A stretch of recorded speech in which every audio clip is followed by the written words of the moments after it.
Well, Deb Murphy filed this report for Sierra Wave Media.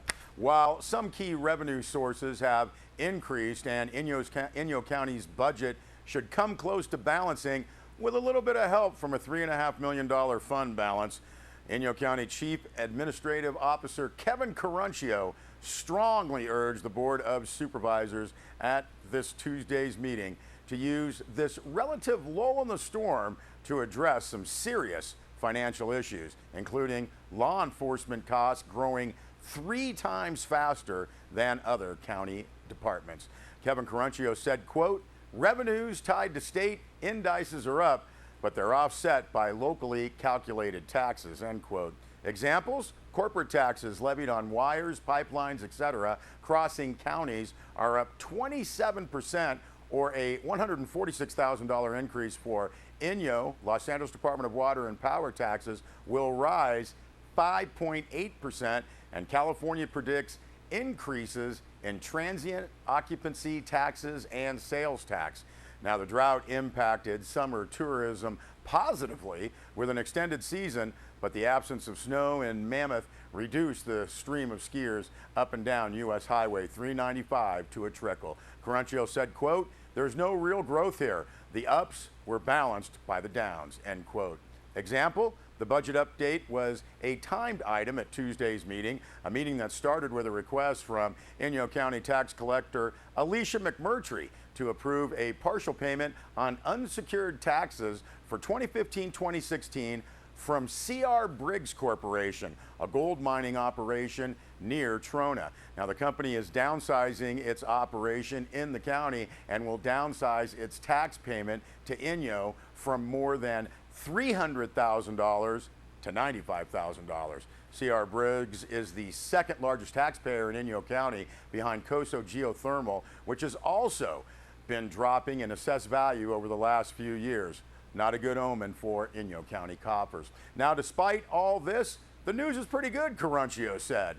The $50,177,000 in revenue falls short of the $54,188,000 in expenses, but $3.5 million in fund balance will fill that gap, leaving $500,000 to cut from department budgets. Now, with last year's budget cuts still in place, additional cuts will be significantly closer to the bone. Caruncio said last year law enforcement costs were out of control. They're growing 3 times faster than other departments, but crime not growing 3 times faster, end quote. Now, Caruncio indicated that the Inyo County Sheriff's Department, Inyo District Attorney, and probation budgets each realized a 16 to 17% growth, while everything else grew by 4%. The Sheriff's Department personnel costs were up $1 million from 5 years ago, Caruncio said. He noted that it's time to start planning for the future. We have to control costs of law enforcement to avoid cuts in the future. Now, an afternoon workshop on the costs incurred by the county-run kitchens providing meals for the jail, juvenile hall, and the senior lunch program briefly looked like a program ripe for cutting, specifically the jail and juvenile hall programs. Inyo County budget analyst Danielle Carrington presented figures and menus from the 2013-2014 programs. With staffing and food costs included, jail meals averaged $8.45, juvenile hall $13.90, compared to the cost of less than $1.50 in Sutter County facilities. However, the bacon, eggs, and hash brown breakfast of 2 years ago have been downgraded to oatmeal this year. This according to Inyo County Sheriff Bill Lutz, whose department has already initiated cost savings in the county kitchens. Both Lutz and Probation Department Chief Jeff Thompson both indicated Inyo County is not buying in bulk at the levels of other counties, nor does Inyo have the storage systems to take advantage of bulk food purchases. We thank Deb Murphy for that information. Well, the Mono County Sheriff's Office reports there is a new local resident in the community of Crowley Lake. This is the mountains, and bears do share our space, the press release states. And due to the current drought conditions, it is anticipated that bears may be forced to seek out food other than their native diet. Now we're looking at pictures courtesy of Julie Estridge, and the Mono County Sheriff's Department says, please remember some simple tips to lessen the likelihood of a bear encounter.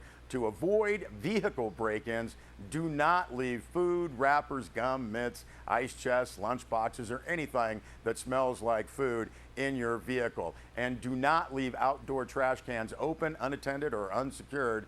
Should use proper bear-proof food storage containers, and do not leave any type of food out, including pet food and birdseed. Make sure all barbecues and outdoor cooking areas are kept clean to prevent problems with bears. And if you accidentally come face to face with a bear, slowly step back and make as much noise as possible to alert the bear of your presence. Also, slow down when driving on local streets and roadways to avoid any potential accidents with wildlife crossing the road.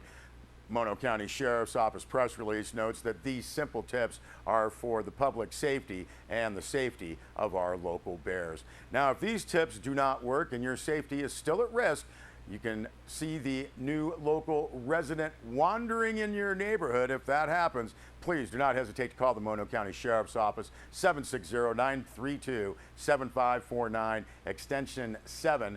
For non-emergencies, and obviously call 911 for emergencies. You can also contact the California Department of Fish and Wildlife locally, 760-873-1171.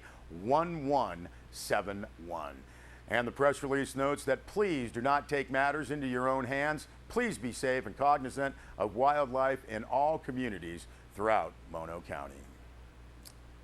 Well, retired Mono County Sheriff and longtime resident of Mammoth Lakes, Lloyd F. Digger Wilson, passed away August 1st after a long battle with cancer. Born in Redlands on September 7th, 1936, Lloyd Wilson lived in Redlands, Victorville, and San Fernando before making his home in Mammoth Lakes in 1957. Now, at this time, Digger started Mono County's first ambulance service and was co-owner of Wilson's This and That souvenir store. He was one of the original commissioners of the Mammoth Lakes Fire Department, a volunteer fireman, and served as the fire chief in 1966. Lloyd Digger Wilson was active in the Mammoth Lakes, Crowley Lake, and Mono County Chambers of Commerce in the 1960s and 70s, serving as president of all three. 1962, Lloyd joined the Mono County Sheriff's Department as deputy sheriff, badge number 5. Lloyd was elected sheriff coroner in June of 1982. He retired in 1987, having served the people of Mono County for 25 years. Now, while in office, he served as the director of emergency services and was instrumental in the introduction of the incident command system to California law enforcement agencies. Lloyd Wilson also served on the state committee on domestic violence, which helped to facilitate changes in law enforcement policies and procedures in matters of domestic violence. Lloyd Wilson was a lifetime member of the California State Sheriff's Association, the Eastern Sierra Peace Officers Association, a member of the Elks Lodge 1603, and belonged to the Bodie chapter of E. Clampus Vitus. Lloyd Wilson's happiest times were spent with family and friends, deep sea fishing, and traveling. Lloyd Digger Wilson is survived by his wife of 54 years, Linda, his son and daughter-in-law, Steve and Amy Wilson of Bishop, his daughter and son-in-law, Shelley and Bob Bowman of Independence, grandchildren, Lindsay Timpano, Jamie Lambert, and David Lampert, and 2 great-granddaughters, Rylan and Gianna Threkheld, brother and sister-in-law, Earl and Lois Wilson of Big Pine, sister Easy McGinnis of Victorville, as well as numerous nieces and nephews. Per Lloyd Wilson's request, there will be no services. Now, a donation can be made to the charity of your choice, or donate blood to continue the gift of life, and you can do that to honor Lloyd Digger Wilson. We'll be back with more news.